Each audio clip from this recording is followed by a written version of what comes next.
Bonjour à tous, je suis Charles Blé-Goudé et je suis là pour interpeller pour une deuxième fois M. Bourgi, puisque dans le débat politique ivoirien, il joue le moralisateur, il aime l'Afrique, il aime la Côte d'Ivoire, au point même qu'il a le culot d'interpeller les personnalités ivoiriennes sur certains sujets. On m'aurait dit, il n'est pas parlé de toi. Je voulais vous rappeler encore, si besoin était, que chaque fois ce monsieur parlera d'une affaire concernant Simon Gbagbo, moi, il me trouvera sur son chemin. Deuxièmement, chaque fois qu'il parlera d'un sujet en rapport avec ce qui m'a conduit en prison, ce qui m'a conduit à une traversée de désert avec le président Gbagbo, je prendrai, moi, ma langue pour lui répondre. Parce que j'estime qu'il n'a pas de limite. Il ne se gêne même pas. Pourquoi je le dis?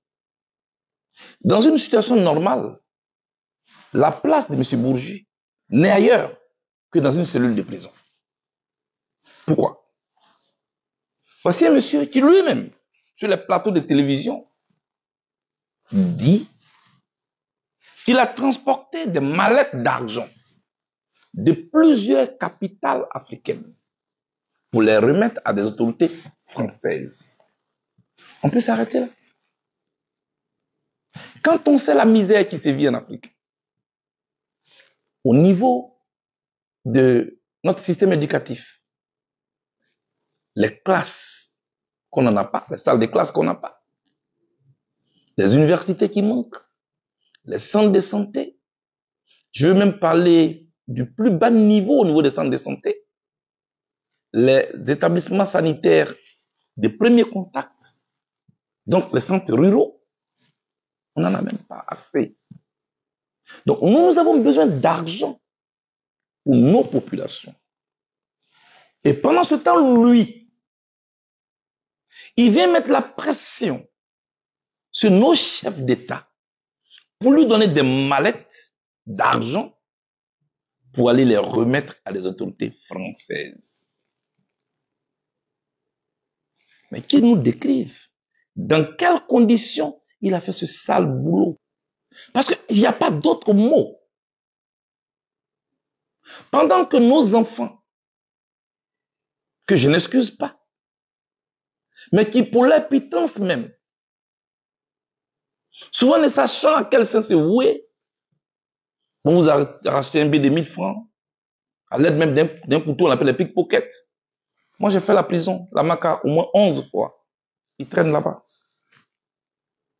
Souvent, pendant des années, leurs dossiers ne sont même pas touchés. Mais lui, il prend des milliards de francs CFA dans des mallettes, dans le sang de l'Afrique, dans l'humiliation de nos chefs d'État. Il les transporte. Et voilà monsieur qui vient s'asseoir gaillardement sur des plateaux de télévision pour interpeller les personnalités ivoiriennes. Moi, je lui dis, monsieur, est-ce que vous allez laisser l'Afrique en paix? Je ne parle même pas de la Côte d'Ivoire. Laissez-nous en paix parce que vous êtes l'un des fossoyeurs de notre économie.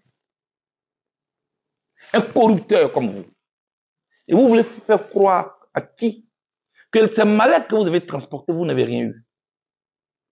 Vous avez avoué que Mme Ouattara vous avez invité à Abidjan ici, mais quand vous êtes arrivé, elle ne vous a pas reçu. Vous êtes en colère, non? Mais qui vous envoie aujourd'hui? Parce qu'aujourd'hui, vous pouvez nous dire qui vous envoie. Voyez-vous, ceux qui sont encore colonisés dans l'esprit, vous pouvez encore les distraire. Prendre encore les quelques héros qui restent dans leur poche. Pour venir jouer les communicants et les moralisateurs sur les plateaux de télé. Mais avec nous, c'est stop. Terminus. Je suis là pour vous interpeller. Parce que moi, j'ai fait la prison pour vous. Oui, mon ami Laurent. Laurent est ton ami depuis quand? Quand un ami est dans le malheur, on est avec lui. L'ami, c'est en tout temps. Dans le bonheur comme dans le malheur. Ici, toute la communauté internationale avait voué aux gémonies du président Gbagbo le traitant de tous les noms. Bourgi, vous étiez où? Vous étiez où, M. Bourgi? Au moment où on traînait Laurent Gbagbo dans la boue ici, vous étiez où? Moi, je vous demande. Parce que nous n'avons pas droit à la parole ici. Les gens venaient tous les mercredis nous regarder, le président Gbagbo et moi. Voilà les criminels de l'Afrique. Vous étiez où, vous? Il faut arrêter. Moi, je suis là pour vous dire, il faut arrêter. Nous sommes dans une période très sensible en ce moment, au vu de notre histoire récente. Et nous sommes dans une période électorale. Je comprends. D'autres personnalités ont été exclues de la liste, dont moi-même. Mais je dis, ça ne vous donne aucun droit, vous. Vous n'êtes ni un officiel français. Vous n'êtes ni un officiel ivoirien. Vous n'êtes ni de la société civile. L'argent du cacao de nos parents. L'argent du coton de nos parents. L'argent du café de nos parents. La sueur de nos parents. C'est ça qui vous permettez de vivre dans le luxe. Vous et ceux à qui vous avez remis ces mallettes. Vous nous devez des comptes. Et regardez-moi très bien dans les yeux. Tôt ou tard, vous allez payer ça. Pas d'une autre manière, mais à travers la loi. Vous êtes avocat, vous savez ce que c'est. Alors, vous la fermez et vous me laissez en paix. Moi, je suis là pour vous dire ça. Vous pouvez donner des leçons de probité à Simone Gbagbo. Oui, Simone, il faut revenir dans le combat. Simone, on t'interpelle. Toi, tu mènes quel combat avec nous? Toi, tu sais ce qu'on appelle un combat. Toi, tu as un seul combat, c'est ton ventre et ta poche. C'est tout. Ça ne finira pas. Ça va s'arrêter là. Le temps où, depuis Paris, le temps où, depuis n'importe quelle capitale européenne, vous étiez sur des plateaux pour influencer, c'est terminé. Ouvrez les yeux. Nous, on est ouverts. Mais on ne vous permettra plus jamais de nous piétiner de cette manière. Vous n'aimez pas le président Laurent Gbagbo. Vous ne l'aimez pas du tout. Vous aimiez sa posture. Vous aimiez sa position qu'il occupait. Vous aimiez l'argent qu'il vous donnait. C'est tout. Parce que votre amitié est liée à ça, à vos intérêts du moment. Est-ce que vous allez me laisser en paix? Parce que vous, je suis convaincu que si n'importe quel président vous appelle demain pour vous donner des mallettes, vous n'allez pas hésiter à aller les prendre. Parce que tout ce que vous savez faire, c'est ça. Donc moi, je suis là pour vous dire ça. Le président Gbagbo Laurent, Simon et Yves Gbagbo, le général Dogo Blé et moi-même Charles Blé Goudé, on était accusés à la CPI d'être dans un plan commun. C'est ce qui nous a conduit, nous, président Gbagbo et moi, à la Cour pénale internationale. Dogo Blé en prison ici pendant plus de 15 ans.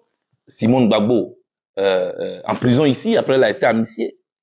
D'où nous sortons, ce que nous avons vécu. Moi, je vous interpelle pour respecter notre douleur et respecter la vie des Ivoiriens qui sont en train de se reconstruire, se reconstruire, se reconstruire. Alors arrêtez.